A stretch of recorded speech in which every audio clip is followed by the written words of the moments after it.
महाभारत का युद्ध अपने अंतिम चरण पर था और अर्जुन के बाणों से भीष्म पितामह घायल हो चुके थे। अम्बा के रूप में शिखंडी ने अपने पूर्व जन्म की प्रतिज्ञा को पूर्ण कर लिया था और अर्जुन के बाणों से छलनी होकर भीष्म पितामह बाणों की शैया पर लेटे हुए थे। भीष्म पितामह को इच्छा मृत्यु का वरदान था, इसलिए स्वयं यमराज भी उनके प्राण नहीं छीन सकते थे। वे बाणों की शैया पर लेटे हुए महाभारत के युद्ध के परिणाम का इंतजार कर रहे थे। तो एक दिन आधी रात के समय जब कोई भी भीष्म के आसपास नहीं था, तब शिखंडी भीष्म पितामह से मिलने आया। आज के इस वीडियो में हम इसी रहस्य से पर्दा उठाएंगे कि शिखंडी ने भीष्म से क्या कहा। आपने शायद ही इस कथा को पहले कभी सुना होगा, क्योंकि टीवी में इस रहस्य को कभी नहीं दिखाया गया है। नमस्कार दोस्तों, आज की वीडियो में हम आपको एक ऐसी कहानी सुनाएंगे जिसे शायद बहुत ही कम लोग जानते होंगे। ये कहानी तब शुरू होती है जब कौरव और पांडव रोजाना उनसे मिलने, उनका हाल जानने आते जाते रहते थे। तो एक संध्या के समय जब श्री कृष्ण और पांडव भीष्म के पास जाने के लिए निकले, तो पांडवों के सभी शुभचिंतक राजा भी साथ थे। उन्हीं में शिखंडी भी सभी के पीछे चल पड़े और जहां भीष्म पितामह शरशैया पर पड़े थे वहां गए। उनके साथ सभी पांडव श्रेष्ठ ऋषि और भगवान श्री कृष्ण भी थे। सभी ने पितामह को हाथ जोड़कर प्रणाम किया, लेकिन शिखंडी आगे नहीं गए और दूर छिपकर खड़े हो गए। सभी पांडव पितामह के चारों ओर खड़े हो गए। भीष्म पितामह ने सभी का यथोचित सत्कार किया। भगवान कृष्ण की पूजा की धर्म पुत्रों को देखा, उनकी आंखें प्रेम के आंसुओं से भर गईं। उन्होंने कहा, पांडवों, न्याय और धर्म के मार्ग पर चलते रहने के बाद भी तुम लोगों को इतना कष्ट उठाना पड़ा। धर्मराज युधिष्ठिर, गदाधारी भीम, धनुर्धारी अर्जुन, चक्रधारी कृष्ण, इन सब के रहते हुए भी इतनी विपत्ति। ये चक्रधारी कृष्ण कब क्या करना चाहते हैं किसी को नहीं मालूम। युधिष्ठिर, अब तुम इस अनाथ प्रजा का पालन करो। इस श्री कृष्ण को, जिन्हें तुम अपना ममेरा भाई समझते हो, उन्होंने अर्जुन सारथी बनाने में भी संकोच नहीं किया। वे स्वयं परमात्मा हैं। तुम लोगों के प्रेम के अधीन होकर भगवान ने अर्जुन के रथ हाँकने में भी संकोच नहीं किया। इस प्रकार कहते हुए भीष्म ने कृष्ण की तरफ इशारा किया और कहा, मैंने आपकी बहुत प्रतीक्षा की। अब जब तक मैं प्राण न छोड़ूं तब तक आप मेरी प्रतीक्षा कीजिए।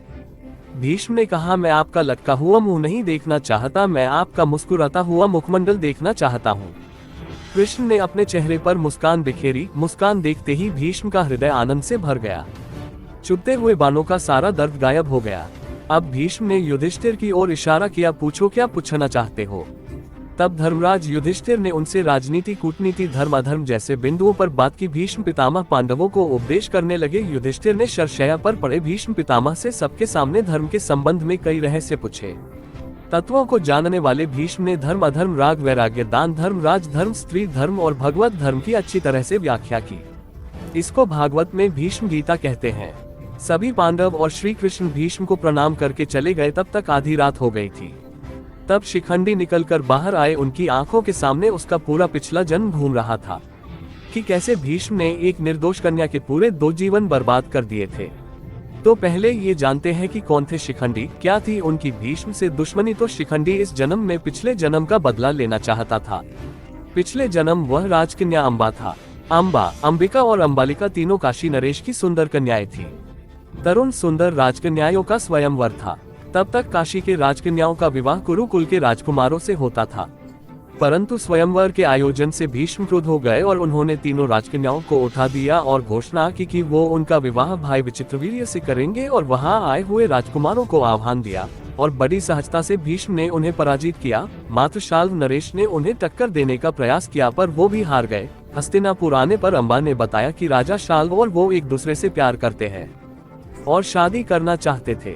सुनते ही बड़े आदर से भीष्म ने अम्बा को शाल्व के पास भेज दिया, परंतु सबके सामने अपमानित होने के कारण शाल्व ने अम्बा को स्वीकृत करके हस्तिनापुर वापस भेज दिया। अपमानित अम्बा ने भीष्म को उससे विवाह करने का अनुरोध किया, जो प्रतिज्ञा के कारण भीष्म ने मना किया। भीष्म के एक कृत्य से अम्बा के सपने उद्ध्वस्त हो गए। उसने कड़ी तपस्या करके भीष्म के गुरु परशुराम जी को भीष्म को विवाह के लिए मनाने की प्रार्थना की, परंतु भीष्म नहीं माने। तो भगवान शिव की तपस्या करके अगले जन्म उसके हाथों भीष्म की मृत्यु हो, ऐसा वरदान प्राप्त करके देह त्याग किया। अगले जन्म वह राजा द्रुपद के घर पैदा हुई और शिखंडी बन के युद्ध भूमि में भीष्म के सामने आ गई। वह मूलतः कन्या थी। ये जानते हुए भीष्म ने धनुष नीचे रख दिया और अर्जुन ने बाण चला दिया। इस तरह अम्बा का बदला पूर्ण हुआ। तो पांडवों के जाने के बाद भीष्म पितामह आंखें बंद करके पड़े हुए थे। तब उन्हें किसी के कदमों की आहट सुनाई दी। वह से चौंक गए। इस समय कौन आ गया, तो आवाज आई, प्रणाम गंगापुत्र। भीष्म बोले, आओ अम्बा। शिखंडी बोले, तो तुमने मुझे पहचान ही लिया। भीष्म बोले, हाँ द्रुपद नंदन, तुम्हें मैं कैसे भूल सकता हूँ, मैंने तुम्हें देखते ही पहचान लिया था। शिखंडी बोला, भीष्म आज आप अन्याय के विरुद्ध लड़ने का उपदेश दे रहे हैं, लेकिन आप स्वयं जीवन भर अन्याय की ओर से लड़ते आ रहे हैं। जब तुमने मेरा यानी अम्बा का अपहरण किया था, तब आपका ये ज्ञान कहाँ चला गया था? उस समय आप बिना एक कन्या की इच्छा जाने तुमने उसका जीवन बर्बाद कर दिया, क्योंकि तुम शक्ति और बल के घमंड में मत थे। जब मेरे लिए सब दरवाजे बंद हो गए तो मैंने तुमसे विवाह करने के लिए बोला, तो तुमने अपनी प्रतिज्ञा की आड़ लेकर मेरा अपमान किया और मेरे सामने आत्मदाह के सिवा कोई रास्ता नहीं छोड़ा। तब तुम्हारा धर्म कहा गया था, और आज आप पांडवों को धर्म अधर्म की बातें सिखा रहे हैं।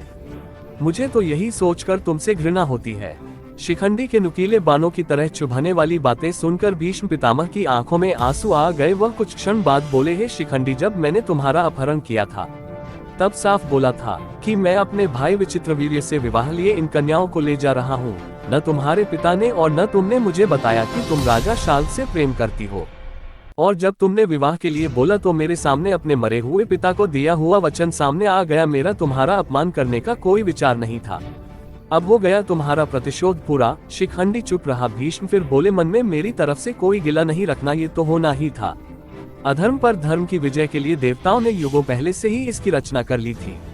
मेरी प्रतिज्ञा ही अम्बा के पतन का कारण थी, परंतु आज मैं जो उपदेश कर रहा हूँ इनमें लेश मात्र भी पाप नहीं है। अब तो मेरे शरीर का सिर्फ ढांचा बचा है, जिसमें मेरे पिता के द्वारा दिए हुए संस्कार ही शेष बचे हैं। इसलिए आज यह उपदेश अपने आप ही मुख से निकल रहे हैं। और शिखंडी भीष्म के पैरों के पास बैठकर रोने लगा और बोला, हाँ पितामह, मेरे मन में जो क्रोध और अपमान की अग्नि जल रही थी उसमें मैं अंधा हो गया था, मुझे क्षमा कर दीजिए। भीष्म बोले, इसमें तुम्हारा कोई दोष नहीं है। मैं अपनी प्रतिज्ञा की बेड़ियों में जकड़ा हुआ था, तुमने तो मुझे मुक्त कर दिया है। बस मेरे मन में एक अम्बा के साथ हुए अन्याय का ही बोझ था, अब वो भी दूर हो गया है। इसलिए हे शिखंडी, मुझे क्षमा कर दो। शिखंडी बोला, पितामह, मैंने जीवन में बहुत दुख देखे हैं, मेरा मन बहुत विचलित होता है। पितामह, मुझे शांति चाहिए, आप मुझे भी संसार का ज्ञान दीजिए। तो भीष्म बोले, आज मैं तुम्हारे माध्यम से सारे संसार को बताना चाहता हूँ कि लोभ में पड़कर व्यक्ति वह सब कार्य कर डालता है जो अनैतिक है, अधर्म युक्त है, निंदनीय है। लोभ पाप का जन्मदाता है। यदि व्यक्ति के मन में लोभ ना हो तो वैसा काम क्यों करेगा जिसमें स्वयं को और दूसरों को नुकसान हो। हे पुत्र, आज जो यह महाभारत का युद्ध हो रहा है, इसमें भी लोभ की प्रधानता है। यदि ईमानदारी से दुर्योधन पांडवों को उनके अधिकार का राज्य दे देता तो ये युद्ध ही नहीं होता। इस महाविनाश का कारण लोभ ही तो है। शिखंडी भीष्म की बातों से तृप्त हुआ और शिखंडी ने अपने कर्म के लिए क्षमा मांगी। भीष्म बोले, अब मैं शांति से मरूंगा और स्वर्ग में अपने पूर्वजों के सामने जाकर शर्मिंदा नहीं होऊंगा। तुम जाओ पुत्र, सदा सुखी रहो। और शिखंडी ने भीष्म के पैर छूकर प्रणाम किया और चले आया। लेकिन अब सवाल उठता है कि आखिर महाभारत के बाद शिखंडी का क्या हुआ। इस कथा का वर्णन हमें महाभारत के अंतिम दिन में मिलता है, जब स्वयं भीम के द्वारा दुर्योधन की जांघ को तोड़ दिया गया। दुर्योधन अपनी अंतिम सांसें गिन रहा था। तब दुर्योधन ने स्वयं अश्वत्थामा को एक कार्य सौंपा, पांडवों का वध। युद्ध समाप्त होने के बाद कृपाचार्य, कृतवर्मा और अश्वत्थामा रात में बचे हुए पांडवों को मारने का निर्णय करते हैं और पांडवों के शिविर में जाते हैं। कृपाचार्य और कृतवर्मा दरवाजे पर खड़े हो गए। अश्वत्थामा ने उन्हें धीरे से कहा, मैं अब शिविर के अंदर जाऊंगा और मार काट मचा दूंगा। उन सभी को नहीं छोड़ूंगा जिन्होंने दुर्योधन का ये हाल किया और मेरे पिता का वध किया। कोई भी अगर बाहर बच के आता है तो आप लोग उसे जीवित नहीं छोड़ेंगे। ऐसा कहकर वह शिविर के अंदर चला गया। अश्वत्थामा का लक्ष्य था पांडव। इसके बाद अश्वत्थामा ने सीधा पांडवों के शिविर में प्रस्थान किया, जहां पर पांडव नहीं बल्कि उनके 5 पुत्र सो रहे थे। उसने पांडव पुत्रों को सोते हुए पांडव समझा और उनका वध कर दिया। इस तरह उसने 5 पांडवों के बालकों को मार डाला। उसे लगा कि यह शायद पांडव हैं, लेकिन वह उनके पुत्र थे। तभी अचानक उस शिविर में शिखंडी आ पहुंचा। उसके बाद अश्वत्थामा और शिखंडी दोनों के बीच एक भयंकर युद्ध हुआ। अश्वत्थामा ने शिखंडी पर कई वार किए और क्रोध से भरकर अपने पिता के प्रतिशोध के कारण उसने शिखंडी के 2 टुकड़े कर दिए। इस तरह उसने महाभारत के युद्ध के बाद शिखंडी का भी वध कर दिया, जिसने स्वयं भीष्म पितामह की मृत्यु की थी। तो यही था महाभारत के युद्ध के दौरान भीष्म और शिखंडी का स्वाद। आपको ये जानकारी कैसी लगी, कमेंट बॉक्स में हमें जरूर बताएं। वीडियो अगर आपको अच्छी लगी है तो लाइक करें, हमारे चैनल को सब्सक्राइब करें और ज्यादा से ज्यादा शेयर भी करें। मिलेंगे अगली बार एक नई खास वीडियो के साथ, तब तक के लिए जय श्री कृष्ण।